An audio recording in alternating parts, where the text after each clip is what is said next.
Hello. Hello and good morning. How are you?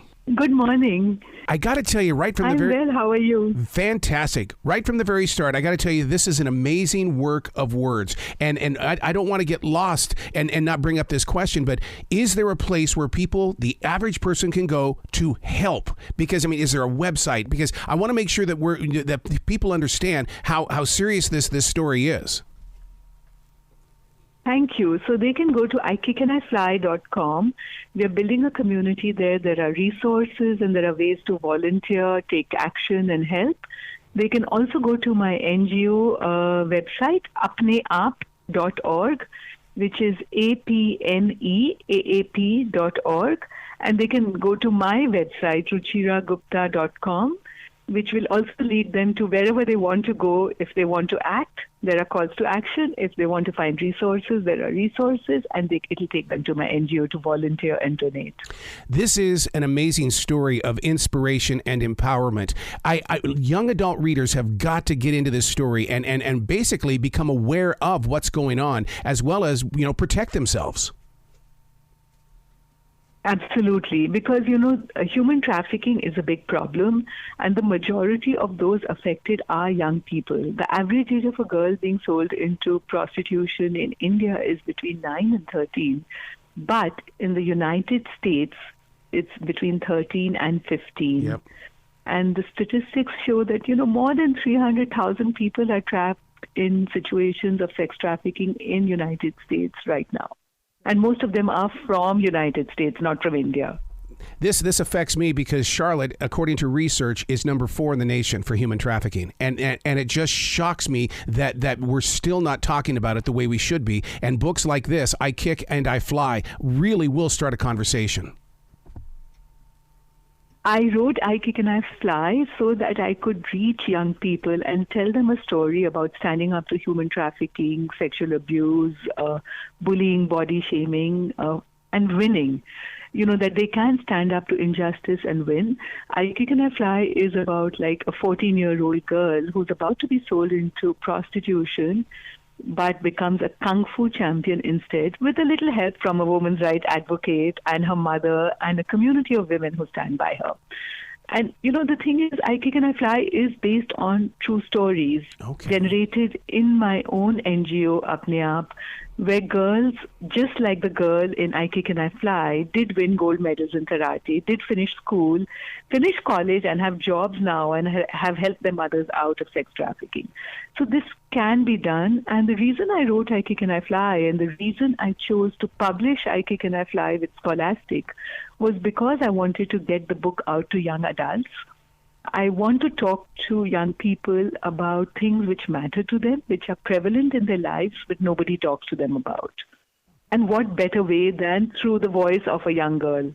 So true. So true. But what's interesting is that I'm going to see a lot of adults picking up this book, and even though it is a YA book, they're going to find their own stories in there as well. So I really do see it to be a wide open book for everybody. I think it's a crossover book also because, the character of the woman's rights advocate, how she tries to overcome so many difficulties and challenges to help this most marginalized girl. Or even the character of the mother, Mai, she's dirt poor, but how she fights for her daughter in spite of it all, and how she has to take on an alcoholic husband who reforms maybe, maybe not, and a community which is totally against her. Mm-hmm.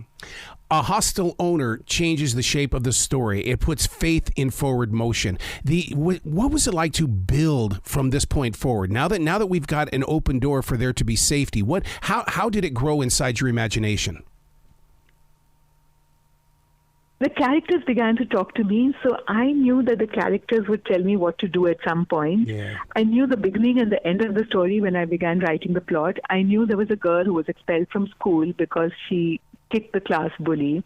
I also knew that she wins a gold medal in karate and gets out of prostitution. In between, were the challenges that she has to overcome. Her father wants to sell her into the cattle fair. Her mother wants to protect her. The roof is leaking at home. There's no food. And the entire lane is full of brothels. And the girl has to walk past the lane every day to be able to go to school. It's like walking through a river of crocodiles. Mm. And the way I imagined it was exactly that how would I navigate a river of crocodiles, and what would they do to me? They would snap at me, they would crawl closer to me, and how would I take it? Some of it is based on my imagination, because I try to put myself in the shoes of each of the characters that I write about. The boy, who's the brother of the girl, is kind and gentle, and he's willing to sacrifice his dreams so that he wants to be a scientist, but he's willing to give up going to school and become a porter so that his sister can go to school. But on the other hand, I also had like these crime lords, who just sit and watch the girls walking by, chewing some tobacco with gold chains around their neck. And I could actually see them when I was writing. And the frail mother who has to break stones, cut up stones, and still can't keep her daughter in school and has to look for food in the trash near the railway tracks. And I could see it all as I was writing. And some of it I could see because I'd actually seen it working in my NGO Apne Aap. The red light area is near the railway tracks. I have seen people look in the trash for food along with pigs. And I have seen the traffickers prey on little girls. And I had to, in my own hostel, which I started for the children to be able to study safely, I had to make the wall of the hostel higher because the traffickers were trying to jump over the walls to kidnap the girls. Wow. I had to put a security guard at the gate. So a lot of it is based on true experiences and a lot of it is imagination. To go from your eyes to the page, to the book, to the reader, to the activation around the world. What an amazing journey that you have been on. You've got to come back to this show anytime in the future. The door is always going to be open for you. Thank you so much. Do share I Kick and I Fly with as many people as you can because they will find inspiration, hope, and courage. Oh, I love your heart. Please come back anytime. The door's going to be open for you, okay? Thank you. I love your program. Thank you. You be brilliant today.